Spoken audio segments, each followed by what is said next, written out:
محمدا عبده ورسوله صلى الله عليه وعلى آله وأصحابه ومن تبعهم بإحسان إلى يوم القيامة وسلم تسليما كثيرا أما بعد. Bapak Ibu jamaah rahimakumullah, adik-adik yang saya cintai, kita bersyukur kepada Allah Subhanahu wa taala yang pada kesempatan pagi hari ini masih memperkenankan kepada kita, masih memberikan kepada kita rezeki berupa kesempatan untuk menuntut ilmu. Dan yang perlu diketahui bahwa kesempatan menuntut ilmu ini adalah kesempatan yang tidak setiap orang diberikan oleh Allah Subhanahu wa taala kesempatan untuk menuntut ilmu. Sehingga bisa kita katakan bahwa kesempatan untuk menuntut ilmu ini adalah kesempatan yang sangat mahal. Di lain sisi, menuntut ilmu ini adalah sesuatu ibadah yang sangat besar di sisi Allah Subhanahu wa taala. Banyak sekali hadis-hadis yang memuji tentang para penuntut ilmu.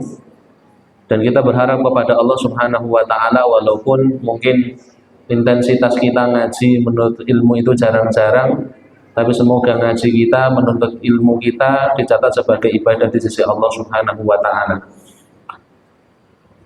Bapak Ibu jamaah rahimani wa rahimakumullah, tujuan seseorang menuntut ilmu itu kata Imam Ahmad itu ada dua. Yang pertama untuk mengangkat kebodohan dari dirinya. Ketika kebodohan dari dirinya sudah terangkat, maka tujuan yang berikutnya adalah dia mengangkat kebodohan dari diri orang lain. Dan menuntut ilmu itu tidak hanya sebatas untuk memintarkan diri saja, tetapi jauh daripada itu kita berharap semoga dengan menuntut ilmu ini menjadi ibadah yang akan mengantarkan kita kepada husnul khotimah. Karena tidak bisa seseorang itu husnul khotimah kecuali dia mengisi hidupnya juga dengan perkara-perkara yang baik. Nabi Shallallahu Alaihi Wasallam mengatakan, yub'atsu kullu 'abdin ala ma mata alaih. Setiap hamba itu akan dibangkitkan sesuai dengan kondisi ketika dia mati. Kata Al-Imam Al-Munawi, beliau mengatakan, yamutu ala ma 'asha alaihi wa yub'atsu ala ma mata alaihi. Seorang hamba itu akan meninggal sesuai dengan kebiasaan. Maka kita berharap dengan kebiasaan kita ngaji seperti ini akan menjadi salah satu penutup kehidupan kita di dunia ini, sehingga kita diwafatkan oleh Allah Subhanahu wa taala sedang dalam kondisi beribadah. Amin. Dikisahkan satu kisah tentang Imam Abu Yusuf, salah satu murid Abu Hanifah. Imam Abu Yusuf ini pernah mengalami satu kondisi yang parah, sakit parah, sampai sakitnya ini menghantarkan beliau kepada kematian. Pada waktu itu dijenguk oleh muridnya yang bernama Ibrahim. Ketika menjenguk gurunya Ibrahim ini ketika menjenguk ustadznya yaitu Abu Yusuf, beliau mendapati Abu Yusuf sedang dalam kondisi pingsan, tidak sadarkan diri. Sing jenenge wong pingsan niku tidak sadarkan diri. Tidak sadarkan diri. Ketika bangun, ketika sadar, apa kata Abu Yusuf? Wahai Ibrahim, mana yang lebih afdol, orang lempar jumroh dalam kondisi jalan kaki ataukah naik kendaraan, naik unta? Bayangkan Bapak Ibu, wong lagi sadar tiba-tiba tanya fikih. Itu kalau bukan orang yang biasa belajar tidak akan bisa seperti itu. Jangan nek pingsan sadar-sadar yang ditanyakan apa? Tidak mungkin tanya dek wingi jadwal ngaji, jadwal Ustaz sapa, tidak mungkin. Tidak mungkin. Tapi Abu Yusuf ketika bangun dari pingsannya dia bertanya, wahai Ibrahim, mana yang lebih afdol, lempar jumroh? Lempar jumroh pirsa ketika haji, lempar jumroh dalam kondisi jalan kaki ataukah naik kendaraan?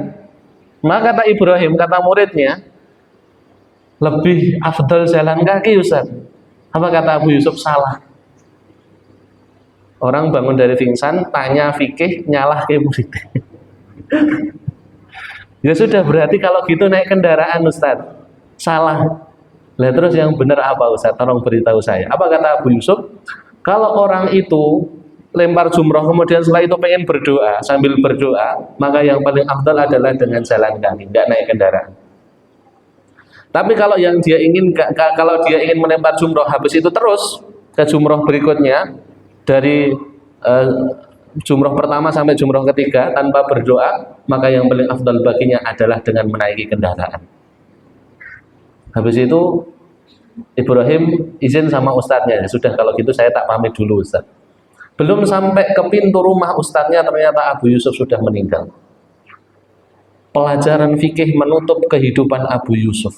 Kenapa? Karena dia adalah seorang ahli fikih dan biasa mengajarkan fikih kepada murid-muridnya. Nah dari kita ini kita juga berharap kepada Allah agar dengan kebiasaan-kebiasaan baik kita, Allah menutup kehidupan kita dengannya. Dengan yang biasa ngaji, semoga Allah wafatkan kita sebagai orang yang menuntut ilmu. Dengan yang biasa sholat sunnah, semoga diwafatkan dalam kondisi sedang sholat sunnah. Yang biasa melakukan amal-amal kebaikan, semoga kita diwafatkan oleh Allah dalam kondisi melakukan amal kebaikan. Amin. Bapak Ibu jamaah rahimani wa rahimakumullah, insya Allah pada kesempatan pagi hari ini kita akan lanjutkan pelajaran kita di pembahasan fikih. Beberapa pertemuan kemarin kita sudah bahas tentang fikih toharoh, mulai dari pengertian toharoh, pembagian air, sampai kemarin terakhir tentang tayamum. Kemudian kita masuk berikutnya ke pembahasan tentang adzan dan iqamah. Sebelum kita masuk ke pembahasan tentang sholat dan serba-serbinya, kita akan bahas terlebih dahulu tentang masalah adzan dan iqamah.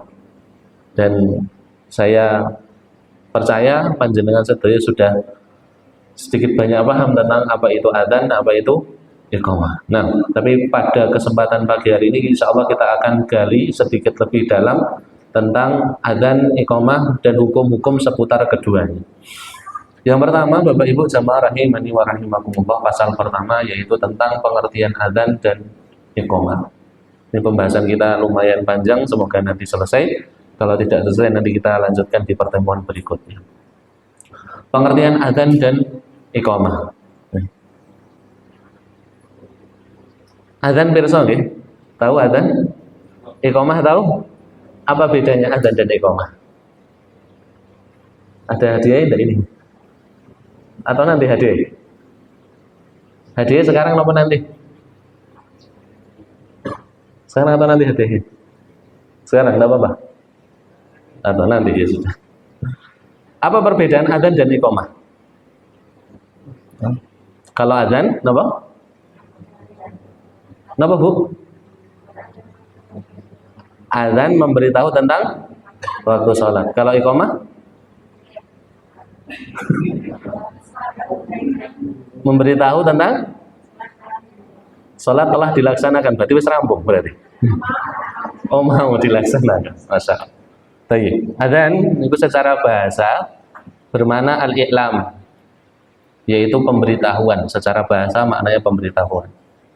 Secara istilah atau secara syariat, adzan itu laras yang disampaikan ibu-ibu tadi, bahwa adzan itu adalah pemberitahuan tentang masuknya waktu sholat atau waktu sholat sudah tiba, yang dilafadzkan atau dikumandangkan dengan dzikir-dzikir tertentu. Tidak hanya sebatas pemberitahuan tentang waktu sholat, tetapi pemberitahuan ini menggunakan lafadz-lafadz atau dzikir-dzikir tertentu yang disebutkan atau ditetapkan oleh syariat. Itu adzan. Jadi adzan adalah pemberitahuan tentang masuknya waktu sholat. Adapun iqamah itu dari kata aqama yuqimu iqamatan, maknanya mendirikan atau bermukim di satu tempat. Secara istilah iqamah adalah pemberitahuan tentang bahwa sholat itu akan segera didirikan atau akan segera dimulai. Juga dengan zikir-zikir atau dengan lafaz-lafaz tertentu yang ditetapkan oleh syariat. Terus bedanya adzan dan iqamah itu sebenarnya mudah. Kalau adzan itu memberitahu tentang masuknya waktu sholat, sholatnya belum dimulai tetapi sudah masuk waktu sholat. Kemudian kalau iqamah, pemberitahuan tentang bahwa sholat itu akan segera dimulai, sholat itu akan segera dilaksanakan, sholat itu akan segera ditunaikan. Ini dari segi pengertian. Adzan itu berkaitan dengan masalah waktu sholat. Adapun iqamah berkaitan tentang pelaksanaan sholat itu, bahwa sholat itu akan segera didirikan, salat itu akan segera dimulai. Kemudian pasal yang kedua, pensyariatan adzan dan iqamah.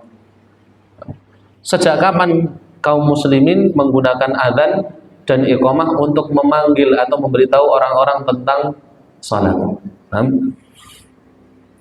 Jadi pensyariatan iqamah, Bapak Ibu jamaah rahimani wa rahimakumullah, didasarkan pada hadis dari Abdullah ibn Zaid radhiyallahu anhu, salah seorang sahabat.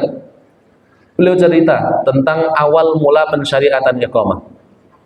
Dan ternyata pensyariatan iqamah ini datang bukan dari Nabi Shallallahu Alaihi Wasallam, tetapi dari mimpi salah seorang sahabat. Abdullah bin Zaid menceritakan, lama amara Rasulullah Shallallahu Alaihi Wasallam bin naqus yu'malu liyudraba bihi linnasi li jam'i salati. Dahulu Rasulullah Shallallahu Alaihi Wasallam memerintahkan menggunakan lonceng untuk memanggil orang-orang untuk berkumpul sholat. Jadi dulu sebelum adanya adzan, orang-orang dipanggil untuk sholat dengan menggunakan apa? Lonceng. Dipukuli lonceng supaya mereka berkumpul di masjid, kemudian melaksanakan sholat. Kemudian Abdullah bin Zaid melanjutkan, tafa bi wa ana naimun rajulun yahmilu naqusan fi yadihi. Pada satu malam, Abdullah bin Zaid, orang yang menceritakan hadis ini, dia bermimpi, dalam mimpinya dia melihat laki-laki sedang membawa lonceng di tangannya. Faqultu ya Abdullah atabi'un naqus. Abdullah bin Zaid dalam mimpinya bertanya kepada laki-laki tadi, wahai Abdullah, wahai hamba Allah, wahai laki-laki tadi, apakah engkau menjual lonceng tadi? Faqala wa ma tasna'u bi. Kalau iya, memang kenapa? Apa yang akan kamu gunakan? Untuk apa kamu akan gunakan lonceng ini? Maka kemudian Abdullah bin Zaid dalam mimpinya mengatakan, faqultu nad'u bihi ila salati. Saya ingin gunakan lonceng itu untuk memanggil orang-orang sholat, karena Rasulullah memerintahkan orang untuk sholat dengan menggunakan lonceng. Maka laki-laki dalam mimpinya Abdullah bin Zaid tadi mengatakan, qala afala adulluka ala ma huwa khairun min dzalika. Mau tidak kamu saya kasih tahu tentang cara yang lebih bagus daripada memukul lonceng untuk memanggil orang sholat? Fakultu lahu bala. Saya mengatakan tentu, kasih tahu saya. Maka laki-laki tadi mengajarkan kepada Abdullah bin Zaid lafaz-lafaz adzan, Allahu Akbar sampai la ilaha illallah. Jadi awal mula pensyariatan adzan bermula dari mimpi Abdullah bin Zaid. Sebelum adzan ada, Rasulullah memerintahkan kaum muslimin untuk memanggil kaum muslimin yang lain untuk salat dengan menggunakan apa tadi? Dengan menggunakan lonceng. Nah, karena Allah memberikan ilham lewat mimpi kepada salah seorang sahabat, kemudian dilaporkanlah hal ini kepada Rasulullah Shallallahu Alaihi Wasallam. Kemudian Abdullah bin Zaid melanjutkan mimpinya, melanjutkan cerita tentang mimpinya. Qala thumma istakhara anni ghaira ba'idin. Kemudian laki-laki tadi muncul lagi setelah mengajarkan kepada saya adzan. Tsumma qala wa taqulu idza aqamta sholata. Kemudian laki-laki tadi mengatakan kepada Abdullah bin Zaid, kalau engkau ingin melaksanakan sholat, maka katakanlah Allahu Akbar sampai akhir. Di situ Abdullah bin Zaid diajarkan juga tentang qomat. Jadi dalam satu mimpi Abdullah bin Zaid diajarkan dua cara, yaitu cara untuk adzan dan tata cara iqamah. Dan dua-duanya ini bersumber dari mimpi, yang nanti mimpi ini disampaikan kepada Rasulullah Shallallahu Alaihi Wasallam. Kemudian Rasulullah memerintahkan untuk mengajarkan mimpi ini kepada Bilal, karena Bilal orang yang paling keras suaranya. Jadi awal pensyariatan adzan adalah karena mimpi dari Abdullah bin Zaid radhiyallahu anhu. Kemudian berikutnya pasal yang ketiga, yaitu tentang hukum seputar adzan dan iqamah. Hukum-hukum seputar adzan dan iqamah. Ada beberapa hal yang harus kita pahami seputar hukum-hukum adzan dan iqamah. Yang pertama,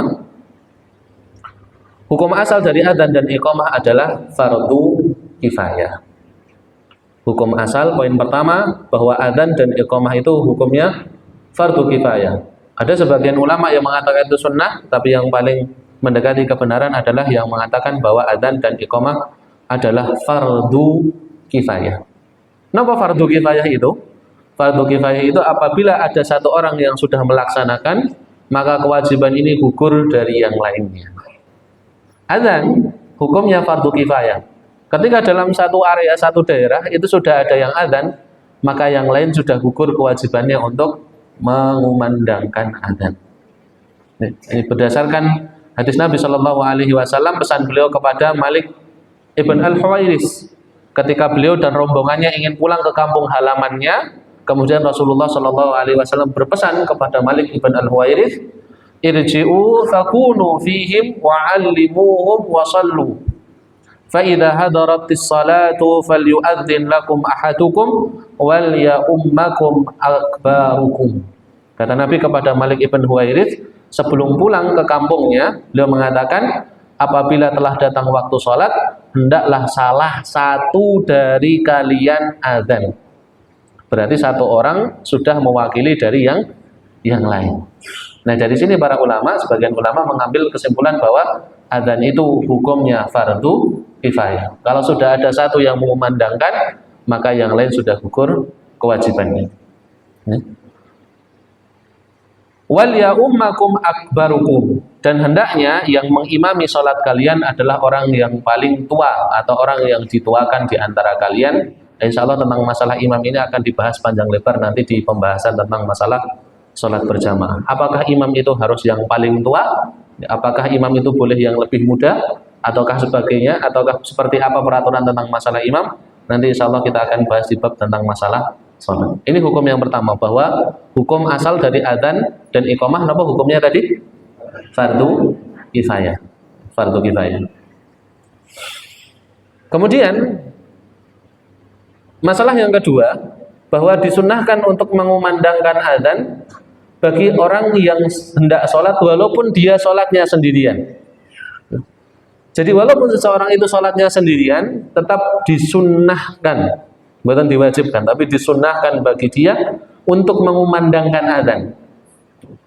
Nabi Shallallahu Alaihi Wasallam bersabda, "Ya'jabu rabbuka min ra'i ghanamin fi ra'si shadhiyatil jabali yu'adzinu bis salati wa yusalli." Allah Subhanahu wa taala takjub dengan seseorang pengembala yang dia mengembalakan kambingnya di atas bukit, kemudian ketika datang waktu sholat dia adzan dan dia sholat. Ini pengembala kambing ini sholat sendiri, tapi dia mengumandangkan apa? Adzan. Maka dari hal ini diambil kesimpulan bahwa setiap orang yang mau sholat, walaupun sholat sendirian, disunnahkan baginya untuk mengumandangkan adzan. Tapi dengan catatan, adzan yang dia kumandangkan tidak membuat rancu atau membuat bingung orang-orang yang lain. Misal jenengan di sawah atau jenengan ada di ladang, kemudian jenengan ingin sholat sendirian, maka tetap disunnahkan untuk mengumandangkan apa? Adzan. Jenengan di sawah atau di hutan atau di ladang, jenengan pengen sholat walaupun sendirian, tetap disunnahkan untuk mengumandangkan adzan.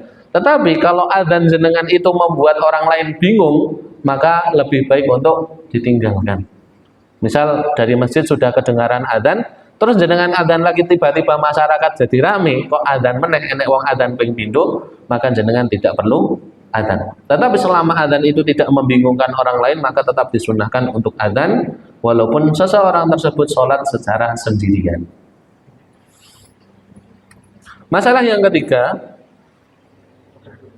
disunnahkan juga untuk mengumandangkan adzan bagi musafir, orang yang dalam perjalanan. Dalilnya apa? Dalilnya adalah pesan Nabi kepada Malik bin al-Huwairis di poin yang pertama tadi, bahwa Malik bin al-Huwairis ketika ingin pulang bersama rombongannya ke kampung halaman, Rasulullah berpesan, nanti nek di jalan pengen sholat, adzan dulu. Salah seorang hendaklah untuk melantunkan atau mengumandangkan adzan.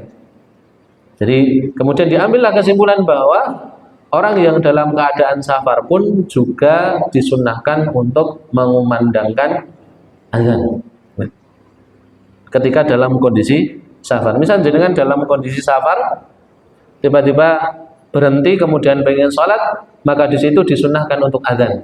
Terlebih lagi kalau sholatnya secara berjamaah. Ini poin yang ketiga. Poin yang keempat, makruh hukumnya adzan bagi wanita. Makruh hukumnya adzan bagi wanita. Karena adzan ini bukan hak dari wanita. Para ulama berbeda pendapat dalam hal ini. Tapi mereka sepakat bahwa hukum adzan bagi wanita itu tidak disyariatkan. Cuman sebagian ulama mengatakan tetap disyariatkan iqamah bagi mereka. Jadi disunnahkan iqamah, tetapi mereka bersepakat bahwa tidak ada syariat adzan bagi wanita. Tetapi pendapat yang lebih kuat wallahu a'lam dari perbedaan pendapat ini bahwa kedua-duanya sama-sama makruh bagi wanita dan hukumnya tidak sah.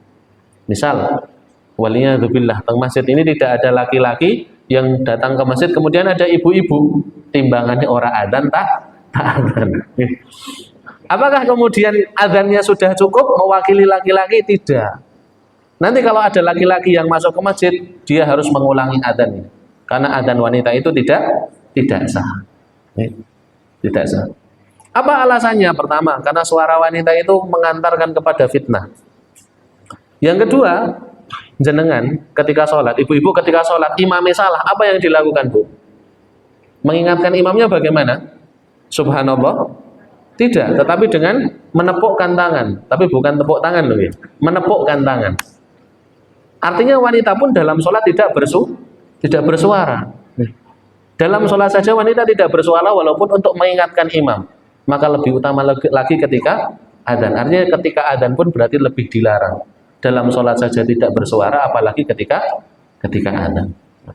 Jadi wanita makruh hukumnya untuk mengumandangkan adzan dan adzannya tidak sah. Artinya tidak cukup bagi para laki-laki. Adzannya nanti harus diulangi oleh laki-laki. Poin yang kelima, bahwa adzan juga disunnahkan untuk orang yang mengqadha salat. Adzan disunnahkan untuk orang yang mengqadha salat. Maksudnya qadha salat pripun? Misal ada orang yang ketinggalan salat karena udzur, karena ketiduran kah, atau karena sakit kah, karena pingsan kah, kemudian dia bangun. Ketika bangun dia tetap disunahkan untuk mengumandangkan adzan. Tapi ini ketiduran dengan alasan syar'i, bukan ketiduran karena nonton Indonesia versus Arab Saudi. Tanah air lawan tanah suci.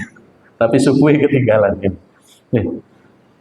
Jadi pernah diceritakan, Bapak Ibu, jamaah rahimani wa rahimakumullah, oleh sahabat Amr ibn Umayyah ad-Dhamiri, bahwa Rasulullah itu pernah ketiduran. Sekelas Rasulullah mawon pernah ketiduran. Tapi lihat, ketiduran beliau sebagian riwayat mengatakan ini ketika pulang dari perang. Rasulullah pernah ketiduran sampai lewat waktu subuh, sampai terbit matahari. Nah, sudah terbit matahari berarti waktu subuhnya sudah lewat belum? Sudah belum? Sudah, karena sholat subuh tidak bisa dijamak dengan sholat duha. Ketika sudah lewat matahari, Rasulullah bangun. Apa yang beliau lakukan? Ketika beliau bangun, beliau mengatakan, tanahau an hadzal makan, coba geser dari tempat ini. Kemudian beliau memerintahkan Bilal untuk adzan. Padahal ini sudah lewat waktu apa? Waktu subuh. Dan Rasulullah ingin mengqadha waktu sholat subuh ini. Sebelum beliau melaksanakan sholat subuh, beliau memerintahkan Bilal untuk adzan.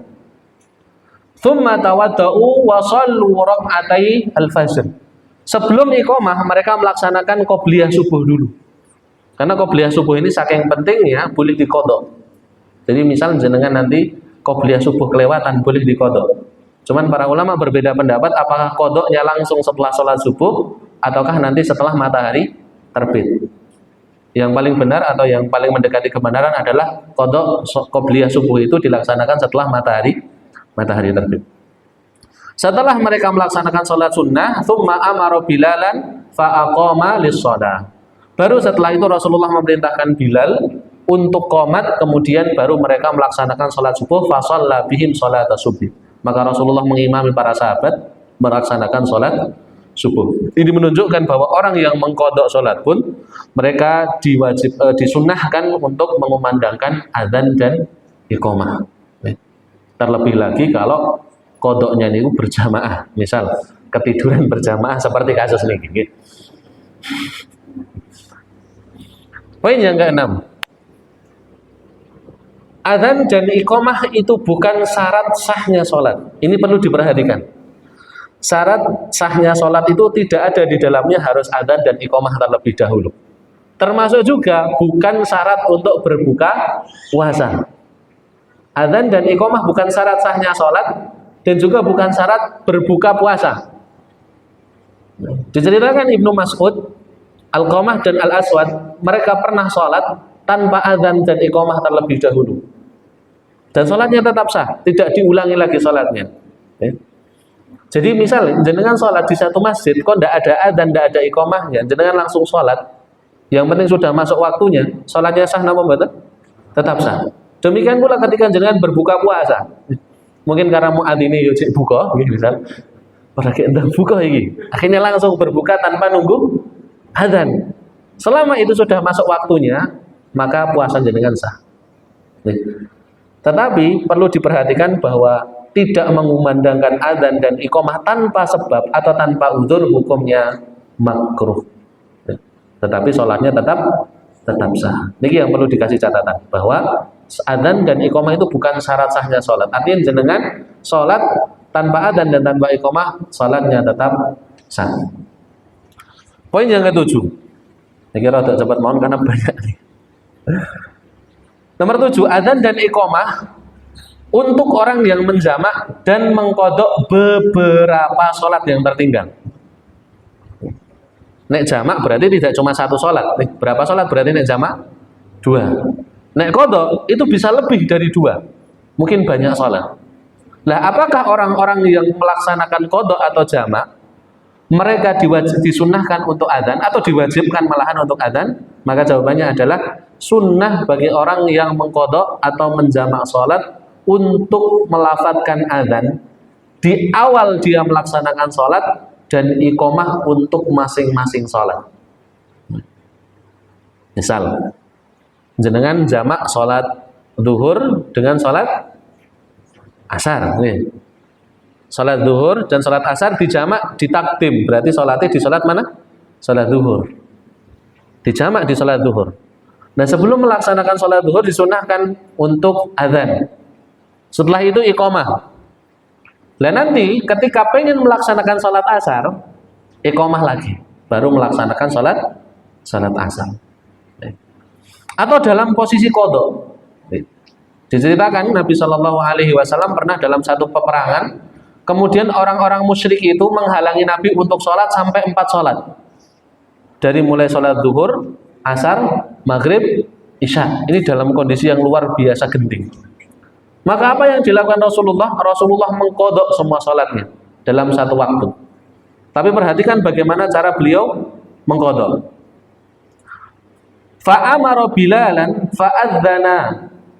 Beliau memerintahkan Bilal sebelum melaksanakan kodok. Beliau memerintahkan Bilal untuk adzan terlebih dahulu. Summa aqama fasalla dhuhra. Kemudian beliau memerintahkan Bilal untuk qomat, kemudian sholat zuhur dulu. Setelah selesai zuhur, summa aqama fasallal asra. Kemudian memerintahkan Bilal untuk qomat, kemudian sholat apa? Asar. Berikutnya juga sama, qomat, sholat maghrib, qomat, sholat isya. Jadi adzannya di awal. Setelah itu untuk masing-masing sholat didahului dengan iqamah. Ini kalau dalam posisi jenengan sedang qadha sholat. Rasulullah Shallallahu Alaihi Wasallam mengajarkan untuk adzan di awal, kemudian sebelum melaksanakan masing-masing sholat didahului dengan mengumandangkan iqamah. Tapi semua ini hukumnya sunnah. Poin yang ke-8, adzan dan iqamah untuk sholat id, kusuf dan istisqa. Adakah adzan dan iqamah untuk sholat id, sholat kusuf? Napa sholat kusuf?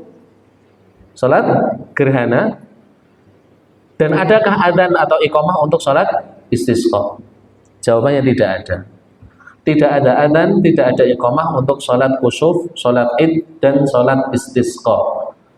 Tetapi khusus untuk sholat kusuf atau sholat gerhana, dalam riwayat disebutkan Rasulullah memerintahkan untuk memanggil manusia berkumpul dengan seruan as-salatu jami'ah. As-salatu jami'ah. Ini khusus untuk sholat khusuf. Tetapi sebagian ulama kemudian mengkiaskan, menyamakan. Berarti sholat id juga menggunakan lafaz as-salatu jami'ah. Jadi ada perbedaan para ulama dalam hal ini. Ada yang mengatakan as-salatu jami'ah itu hanya khusus untuk sholat khusuf saja. Tetapi ada sebagian ulama yang juga mengkiaskan ini berlaku untuk sholat khusuf, sholat id, dan juga sholat istisqa. Wallahu a'lam. Tetapi intinya untuk sholat-sholat ini tidak ada adzan dan tidak ada iqamah. Poin yang ke-9, suatu negeri, suatu daerah diperangi karena mereka meninggalkan adzan. Satu daerah, satu negeri, mereka diperangi karena mereka meninggalkan adzan sampai mereka mengumandangkan adzan. Siapa yang memerangi mereka? Yang memerangi mereka adalah pemerintah yang sah, imam yang sah. Anas bin Malik menceritakan Rasulullah itu kalau beliau ingin menyerang satu daerah atau ingin menyerbu satu kampung, beliau menunggu terlebih dahulu sampai adzan subuh.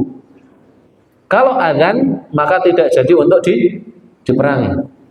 Tetapi kalau tidak adzan yang didengar, maka beliau menyerang mereka. Jadi adzan itu patokan orang-orang di situ wajib diserang atau tidak. Tetapi catatan niki jenengan jangan kemudian brutal. Wah, ora adzan subuh, ayo diserang. Enggak. Yang berhak menentukan ini adalah pemimpin yang sah. Kalau ada daerah kok enggak adzan subuh, jangan diserang. Jenengan sing adzan subuh berarti. Itu. Ini adalah hukum yang dipegang oleh imam. Jadi yang berhak melaksanakan ini adalah imam atau pemimpin yang resmi. Ini menunjukkan bahwa adzan itu menjadi sesuatu yang penting sebagai penanda daerah itu daerah yang baik atau yang buruk. Yang ke-10, seorang muadzin dilarang mengambil upah atau gaji dari adzannya. Secara asal, muadzin tidak boleh mengambil upah atau mengambil gaji dari adzan yang dia kumandangkan. Artinya seorang muadzin itu harus melaksanakan adzan dengan suka rela, mengharap wajah Allah, mengharapkan pahala dari Allah Subhanahu wa taala. Sebagaimana Nabi sallallahu alaihi wasallam berpesan kepada Utsman ibn Abil As, beliau mengatakan, "Wattakhidh muadzinan la ya'khudhu ala adanihi ajran." Angkatlah, carilah muadzin yang dia tidak meminta bayaran, tidak meminta upah atas adzan yang dia kumandangkan. Nah terus pripun? Apakah tidak boleh menggaji muadzin? Yang jadi masalah.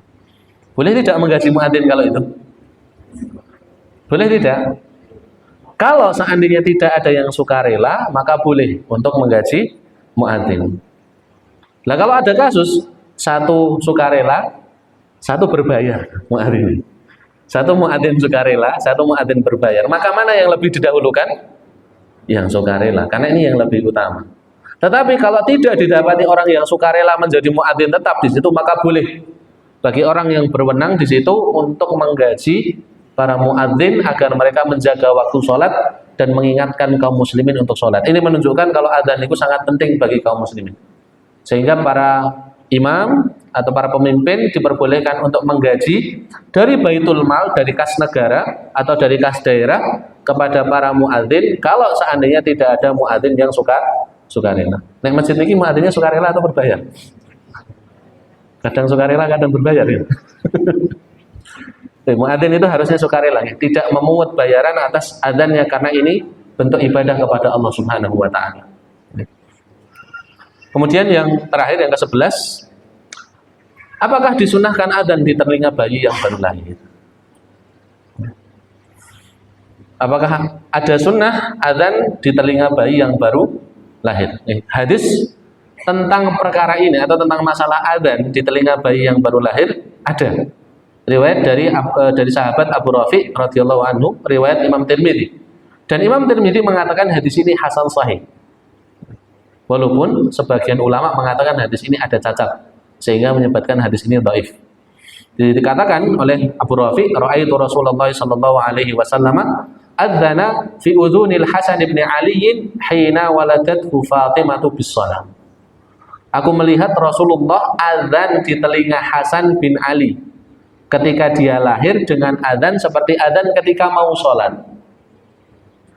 Dari sini para ulama menetapkan bahwa adzan di telinga bayi hukumnya sunnah, tetapi ada khilaf di antara mereka. Karena tadi saya sampaikan di depan, hadis ini sebenarnya ada perdebatan di kalangan ulama.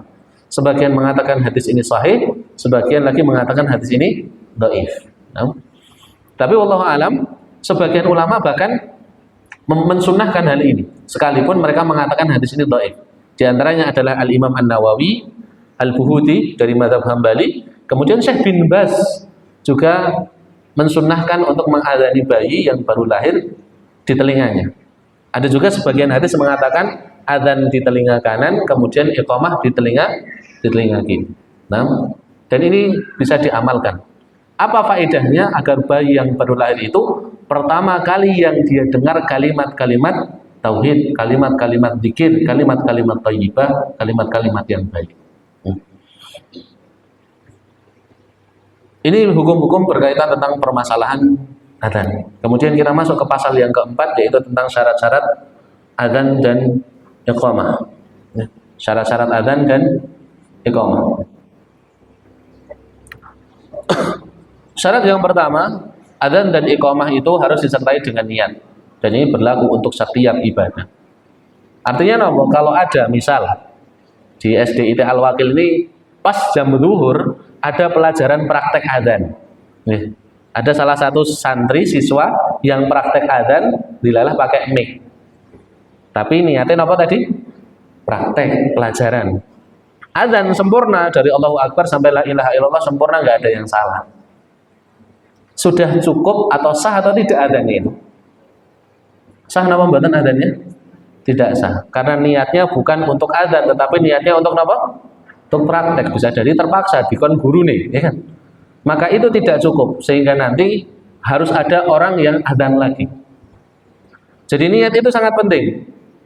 Termasuk juga napa, ada sebagian masjid itu yang unik, ya. Adzannya bukan manusia, tetapi adzannya pakai speaker, pakai MP3. Ya. Jadi pernah kejadian di satu masjid, saya pernah dapati masjidnya sedang direnovasi, tidak ada yang adzan, akhirnya mic-nya disodorkan ke HP. Jadi yang adzan itu apa? HP atau radio.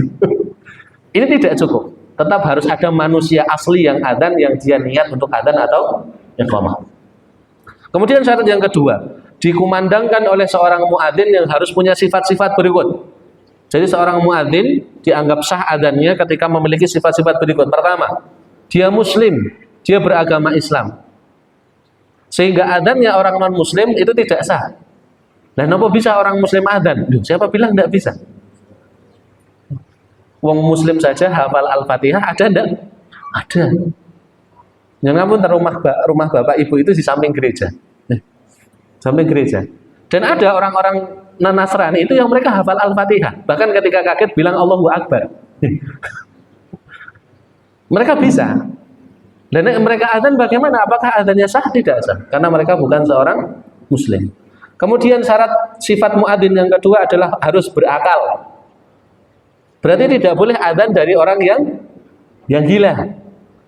Lah apa bisa orang gila adzan? Ya, siapa bilang tidak bisa? Yang ketiga, muadzin itu minimal harus mumayyiz. Apa maksud mumayyiz? Mumayyiz itu usia antara kanak-kanak ke balik. Para ulama menyebutkan rata-rata usia mumayyiz itu usia 7 tahun. Jadi misal ada anak kecil usia di bawah 5 tahun balita, 3 tahun sudah bisa adzan, maka sebenarnya adzannya belum sah. Adzannya belum cukup. Minimal yang adzan adalah anak-anak yang usianya mumayyiz, sekitar 7 tahun. Sifat berikutnya yang harus dimiliki oleh muadzin, dia harus dapat berbicara. Tidak bisu atau tidak terganggu lisannya yang dapat merubah makna. Kemudian syarat muadzin yang kelima, dia harus laki-laki. Sebagaimana sudah disampaikan di depan, adzan perempuan itu tidak sah. Kemudian sifat yang terakhir yang harus dimiliki oleh seorang muadzin adalah sifat namanya adalah. Adalah itu dalam bahasa Arab artinya orang yang mereka menjaga muruahnya, menjaga harga dirinya, menjaga harga dirinya, kemudian dia istiqomah di atas agama. Sebagian ulama yang lain menafsirkan adalah itu adalah orang yang kebaikannya lebih banyak daripada keburukannya, walaupun hanya sebatas zahirnya saja. Berarti kalau orang fasik, orang yang terang-terangan menampakkan maksiatnya, itu tidak boleh dijadikan sebagai seorang muadzin. Harus orang-orang yang punya sifat adalah, walaupun hanya sebatas fisiknya. Ini sifat-sifat yang harus dimiliki oleh muadzin. Kemudian yang ketiga adalah adzan itu harus dilafadzkan dengan bahasa Arab. Tidak boleh dengan bahasa lain, tidak boleh dengan bahasa Indonesia, bahasa Inggris. Napa meneh nganggo basa Jawa. Nah, karena nganggo basa Jawa makin tambah rame meneh. Jawa bagian wetan karo Jawa bagian tengah karo Jawa bagian kulon itu lafadznya beda-beda. Antara orang Banyumas dengan orang Solo yang ngapak pasti logatnya beda-beda. Sehingga nanti akan ada adzan dengan logatnya masing-masing. Kemudian syarat yang berikutnya adalah tertib dan berkesinambungan. Artinya lafadz adzan itu harus dilafadzkan secara berurutan dan tidak boleh terputus untuk waktu yang lama. Seperti kemarin kita bahas tentang masalah wudu. Misal ada muadzin hayya 'alas shalah, HP ini muni video call dulu. Selesai 1 jam hayya 'alal falah, tidak boleh. Tetapi kalau selang waktunya itu cuma sebentar, tidak masalah. Lalu yang berikutnya adalah adzan itu harus dikumandangkan ketika masuk waktu sholat. Kalau adzannya dikumandangkan sebelum waktu sholat, maka adzannya harus diulangi ketika sudah masuk waktunya, karena adzannya tidak sah. Yang terakhir, adzan harus sempurna dilafadzkan oleh satu orang. Maknanya bagaimana? Kalau ada seorang muadzin tidak bisa melanjutkan adzannya, misal dia berhenti di hayya 'alas shalah, kemudian dia batuk, kemudian atau dia sakit, dia pingsan, dia ambruk dan sebagainya, tidak boleh kemudian muadzin kedua nyambung lafadznya. Jadi muadzin kedua ngambil bagian dari hayya 'alal falah dan seterusnya, tidak boleh. Tetapi harus diulangi dari awal. Jadi adzan itu tidak boleh dibagi dua, tidak boleh dibagi dua antara satu orang dengan orang lain. Tetapi harus dilaksanakan atau dilafadzkan secara sempurna oleh satu orang. Misal orang pertama tidak bisa menyempurnakan, maka harus diulangi dari awal oleh orang yang kedua. Kemudian pasal yang kelima tentang lafadz-lafadz adzan. Dalam lafadz-lafadz adzan ini perlu diketahui bahwa lafadz adzan itu tidak hanya ada satu variasi saja, termasuk nanti lafadz iqamah. Jadi lafadz adzan itu ada 3 jenis berdasarkan beberapa riwayat. Kemudian juga lafadz iqamah juga ada 3 jenis berdasarkan beberapa riwayat. Lafadz adzan yang pertama ada 15 kalimat dan ini adzan yang umum kita pakai di tempat kita. Insya Allah jenengan sudah hafal. Allahu Akbar 2 kali, kemudian syahadat 2 kali, syahadat tauhid 2 kali, syahadat Rasul 2 kali, kemudian hayya 'alas shalah 2 kali, hayya 'alal falah 2 kali. Kemudian Allahu Akbar 2 kali, la ilaha illallah 1 kali. Jumlahnya ada 15 dan ini adalah adzan yang umum dipakai di tempat kita. Wonten di tempat jenengan yang adzannya tidak seperti ini? Rata-rata seperti ini pasti. Kemudian ini riwayat yang pertama. Yang kedua, versi yang kedua adalah dengan 17 kalimat. Berarti tambah pinten dari yang pertama tadi? Tambah 2. Nah, tambahannya di mana? Dari yang 15 tadi itu ditambah 2. Ditambah 2 di mana? Di kalimat asyhadu alla ilaha illallah. Jadi dalam beberapa riwayat ada yang namanya tarji'. Apa itu tarji'? Tarji' itu adalah mengulangi asyhadu alla ilaha illallah, asyhadu anna muhammadar rasulullah diulangi 2 kali. Tetapi yang pertama dibaca dengan lirih, yang kedua dibaca dengan keras. Ini dalam beberapa riwayat disebutkan ada yang namanya tarji'. Jadi adanya Allahu Akbar, Allahu Akbar. Dan khusus yang ini itu takbirnya cuma 2 kali. Asyhadu an la ilaha illallah, asyhadu an la ilaha illallah, asyhadu anna muhammadar rasulullah, asyhadu anna muhammadar rasulullah. Tapi dua-duanya ini dibaca pelan, dibaca lirih. Saged ditami nggih? Dibaca lirih. Kemudian lagi asyhadu an la ilaha illallah, asyhadu an la ilaha illallah, asyhadu anna muhammadar rasulullah, asyhadu anna muhammadar rasulullah. Tapi ini dikeraskan. Jadi takbir itu dikeraskan. Kemudian syahadat ulangan pertama itu dibaca lirih. Kemudian ulangan yang kedua syahadatnya dibaca keras. Jadi Allahu Akbar, Allahu Akbar, asyhadu an la ilaha illallah, asyhadu an la ilaha illallah, asyhadu anna muhammadar rasulullah, asyhadu anna muhammadar rasulullah, tapi dibaca lirih. Mungkin tidak pakai mic atau bagaimana muadzin. Kemudian ketika syahadat yang berikutnya diulangi yang kedua, syahadatnya dibaca keras seperti ketika membaca takbir di awal. Sisanya sama seperti adzan pada umumnya. Bisa dipahami nih? Ini versi yang kedua. Jadi ada tarji. Tarji itu pengulangan di kalimat syahadat. Yang pertama dibaca lirik, yang kedua dibaca keras. Pernah jenengan mirengke adzan seperti itu? Belum. Belum. Mau dipraktekkan? Jadi rame masih lagi. Kemudian yang terakhir, yang adzan yang versi yang ketiga adalah yang 19 kalimat. 19 kalimat dari yang tadi ditambah 2. Di mana? Di takbirnya. Kalau yang tadi yang 17 kalimat takbirnya cuma ada 2, yang 19 kalimat takbirnya ada 4 dan tetap menggunakan tarji. Diulangi di syahadat, ulangan yang pertama dibaca lirik, di ulangan yang kedua dibaca keras. Jadi ada 3 variasi. Yang pertama berapa kalimat tadi? 15. Ini kok adzan normal yang biasa jenengan dengarkan. Kemudian yang kedua ada 17. Ada 17. Takbirnya hanya 2 di awal, kemudian di syahadatnya diulangi. Ulangan pertama dibaca lirik, ulangan kedua dibaca keras. Kemudian yang ketiga berapa kalimat? 19 kalimat, takbirnya 4, kemudian ada tarji. Diulangi syahadatnya 1 pelan, 1 keras. Ini lafaz-lafaz adzan. Kemudian lafaz iqamah itu juga sama, ada 3 jenis. Lafaz yang pertama ada 11 kalimat dan ini iqamah yang jenengan sering dengarkan. Dan mungkin jadi amalan di daerah jenengan. Sudah hafal? Insya Allah sudah hafal. Allahu Akbar 2 kali, kemudian syahadat sekali, syahadat tauhid sekali, syahadat tauhid sekali, hayya ala shalah sekali, hayya ala falah sekali, ditambah qad qamati shalah berapa kali? 2 kali, kemudian ditutup Allahu Akbar, la ilaha illallah. Ini riwayat yang pertama. Kemudian yang kedua ada 17 kalimat. Nah, kok akeh banget. Iya, ada 17 kalimat. Ini riwayat yang kedua tentang iqamah. Bagaimana lafadznya? Lafadznya mirip dengan lafadz adzan, cuman sebelum Allahu Akbar, la ilaha illallah ditambah dengan qad qamatis shalah.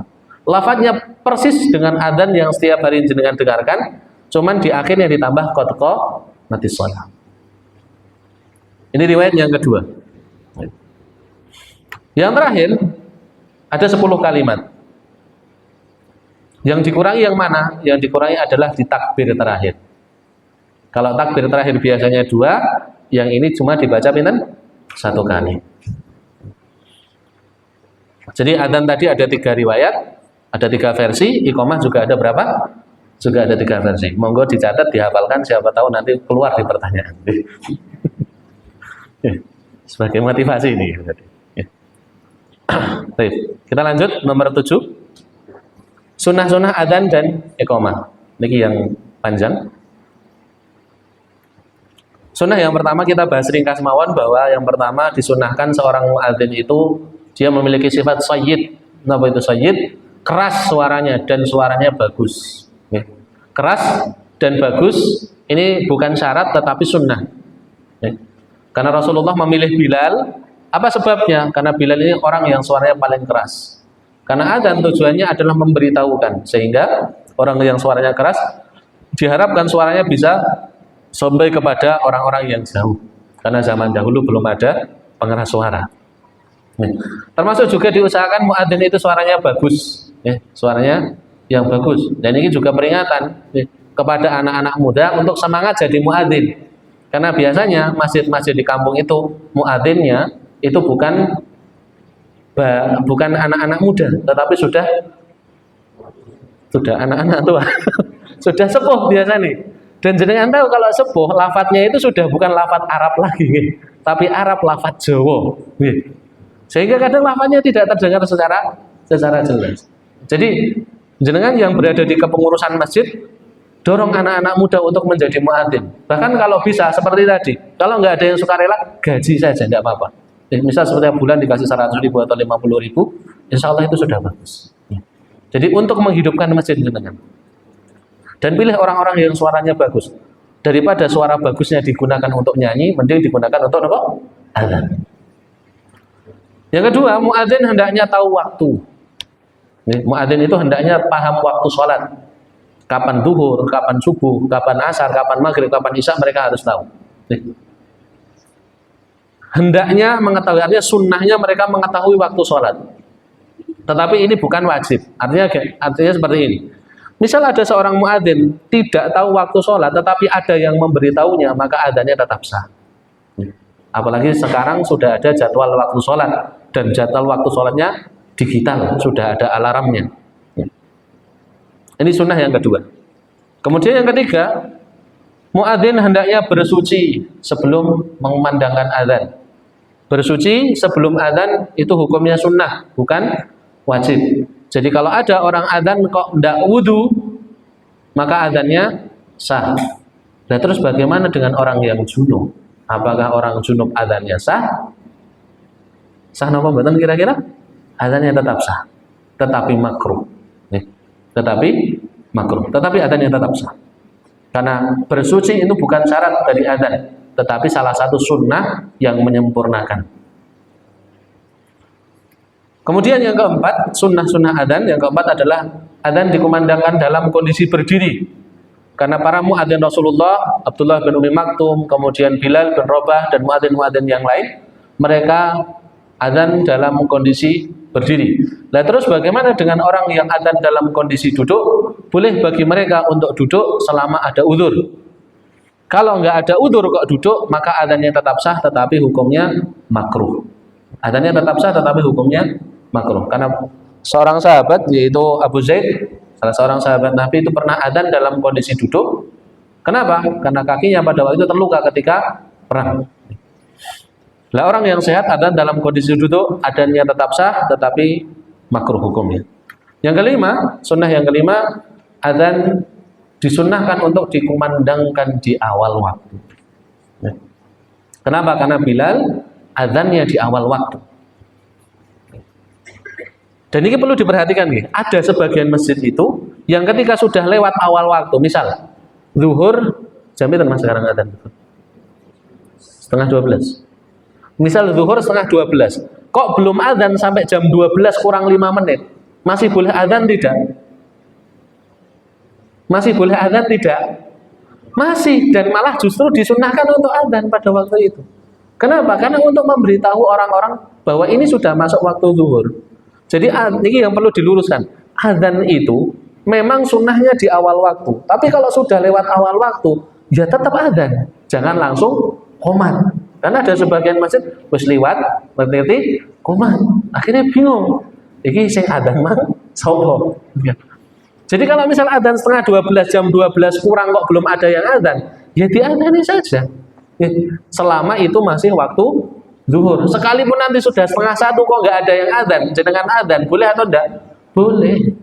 Karena adzan di awal waktu itu hukumnya bukan wajib tetapi sunnah. Kalau selama intinya selama masih masuk waktu sholat, maka di situ tetap berlaku adzan. Jangan langsung qomat. Yang keenam bagi muadzin, menengok ke kanan ketika mengucapkan hayya 'alas shalah, kemudian menengok ke kiri ketika mengucapkan hayya 'alal falah, dan juga disunahkan ketika adzan memasukkan jemari ke telinga. Ini berdasarkan perbuatan yang dilakukan oleh Bilal bin Rabah. Jadi beliau diriwayatkan oleh Abu Juhaifah ketika Bilal adzan itu ketika hayya 'alas shalah beliau menengok. Niki menengok ya, bukan menggerakkan badannya tetapi kepalanya yang menengok. Menengok ke sebelah kanan ketika hayya 'alas shalah, kemudian hayya 'alal falah menengok ke sebelah kiri. Dan beliau adzan dengan memasukkan jari jemarinya ke telinga. Sebagian ulama mengatakan apa faedahnya memasukkan jari ke telinga? Agar suaranya lebih kuat. Karena orang yang mengambil nafas itu, sebagian ulama mengatakan kalau kita mengambil nafas, lubang-lubang yang ada dalam tubuh kita ini, misal telinga itu juga menyerap udara. Maka karena yang difokuskan adalah mulut dan hidung, telinga itu ditutup biar fokus airnya. Nah, sebagian ulama mengatakan seperti itu dan untuk menguatkan suara. Kemudian yang ketujuh, disunnahkan untuk taswib. Apa itu taswib? Taswib itu adalah mengucapkan as-salatu khairun minan naum ketika adzan subuh. Taswib ini hukumnya sunnah, bukan wajib. Jadi kalau ada di tempat jenengan adzan subuh kok enggak nganggu as-salatu khairum minan naum, salat adzannya tetap sah. Misal mungkin muadzinnya masih ngantuk, akhirnya lali, as-sholatu khairum minan naum, maka adzannya tetap sah. Karena tasbih ini hukumnya sunnah, bukan wajib. Ya. Kemudian yang ke-9, ini 8 nih harusnya. Afwan, salah tulis nih. Disunahkan seorang muadzin adzan di tempat yang tinggi. Ya. Karena dulu Bilal dan Abdullah bin Umi Maktum ketika adzan berada di tempat tinggi, dan itu pun karena dahulu belum ada pengeras suara. Jadi kalau sekarang jenengan adzan di tempat yang rendah, yang penting suara itu sampai ke tempat yang jauh, maka itu sudah cukup. Ya. Misal ketika mati lampu, lah baru jenengan naik ke tempat yang tinggi. Misal ke atas gunung atau ke atas lantai masjid, atas masjid, yang penting suaranya terdengar. Yang ke-10, disunahkan juga ketika adzan menghadap ke kiblat. Kenapa? Karena adzan isinya zikir dan pujian kepada Allah Subhanahu wa taala. Sehingga disunahkan untuk menghadapkan diri ke kiblat. Sebagaimana juga para muadzin Rasulullah ketika adzan juga menghadap ke kiblat. Disampaikan oleh Al-Imam Ibnu Qudamah di dalam kitabnya yaitu Al-Mughni. Jadi sunnah menghadap ke kiblat. Misal menghadap ke tempat yang lain bagaimana? Tidak apa-apa. Tetapi yang sunnah adalah menghadap ke kiblat. Yang ke-11, niki yang mungkin cocok di waktu-waktu sekarang karena musim hujan, ada tambahan lafaz ketika hujan turun dalam adzan. Diriwayatkan dari Nafi, Ibnu Umar radhiyallahu anhu ketika adzan di satu malam yang dingin, yang berangin kencang, kemudian hujan, intinya menyulitkan orang untuk datang ke masjid. Beliau naik ke sebuah tempat namanya Dojnan, satu bukit di Mekah. Kemudian Ibnu Umar adzan, dan ketika adzan beliau menambahkan lafaz sallu fi rihalikum, yang artinya salatlah di rumah-rumah kalian. Apa lafaznya? Sallu fi rihalikum, atau sebagian lain mengatakan sallu fi buyutikum, boleh. Karena rihal dan buyut itu artinya sama-sama rumah. Jadi ada tambahan lafaz ketika hujan, yaitu tambahan lafaz sallu fi rihalikum. Jadi nanti para muadzin bisa menambahkan lafaz ini di akhir adzannya dengan mengucapkan sallu fi rihalikum. Apakah harus di akhir adzan? Ada 3 posisi tambahan lafaz ini. Pertama, bisa dibaca setelah adzan selesai, dan ini riwayatnya Ibnu Umar. Jadi setelah la ilaha illallah jangan tambahkan sallu fi rihalikum. Yang kedua, boleh disisipkan setelah hayya alal falah. Boleh disisipkan setelah hayya alal falah. Yang ketiga, boleh digunakan untuk mengganti kalimat hayya 'alas shalah. Jadi hayya 'alas shalah dihilangkan, kemudian diganti sallu fi rihalikum. Ini riwayat dari Ibnu Abbas radhiyallahu anhu. Jadi ada 3 cara untuk mengganti tadi. Bisa ditambahkan di akhir, bisa disisipkan, atau bisa digunakan untuk mengganti kalimat hayya 'alas shalah. Kemudian yang terakhir, disunahkan untuk berdoa setelah adzan, dan insya Allah panjenengan semua sudah hafal doanya. Apa fadilahnya? Fadilah orang yang membaca doa ini, kata Rasulullah, khallat lahu syafa'ati yaumal qiyamah. Kata beliau, orang yang membaca doa setelah adzan, maka dia berhak untuk mendapatkan syafaat Rasulullah Shallallahu Alaihi Wasallam pada hari kiamat. Kemudian Bapak Ibu jamaah rahimani wa rahimakumullah, ini pasal yang terakhir yang menjadi penutup dari pembahasan kita pada siang hari ini, yaitu jangan lakukan ini. Nah, artinya ini adalah hal-hal yang haram dan makruh ketika adzan. Nah, yang pertama adalah keluar masjid tanpa adanya keperluan. Jadi setelah adzan, seseorang dilarang untuk keluar masjid tanpa adanya keperluan. Dan keluar masjid setelah adzan tanpa adanya hajat, tanpa adanya keperluan, tanpa ada udzur, itu hukumnya haram. Karena banyak sekali hadis yang menjelaskan tentang hal ini. Di antaranya adalah Abu Hurairah pernah diceritakan, beliau mengikuti seorang laki-laki yang ketika keluar dari masjid, dan ternyata dia keluar dari masjid itu tanpa ada udzur.